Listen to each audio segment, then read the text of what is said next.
ทุกคนนี่เอาขึ้นนี่เลยเนาะเอาเสียไปกู้อันนี้ปุ๊บ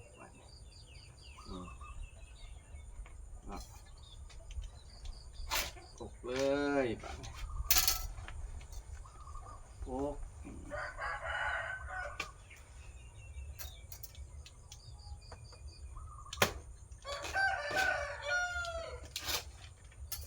ไปกล้วยจิกเลยทุกคนจิกมันเลยเนี่ย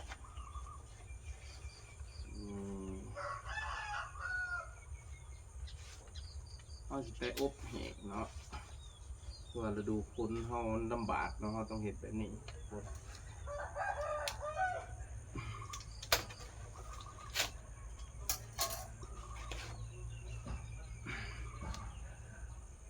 นะภูมิปัญญาชาวบ้านเลย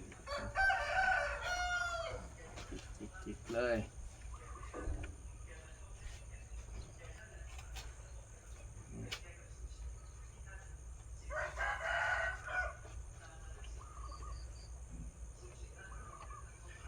ทางกล้วยป่าทุกคนอันนี้ที่ว่าเก็บมาตั้งแต่พุ่นแหละสารวัตร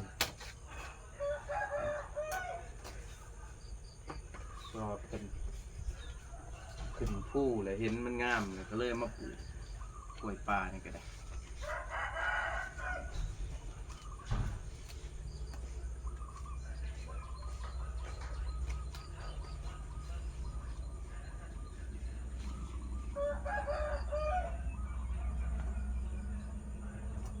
นี่เขาก็จะไปค้างไผ่เลยบ้าน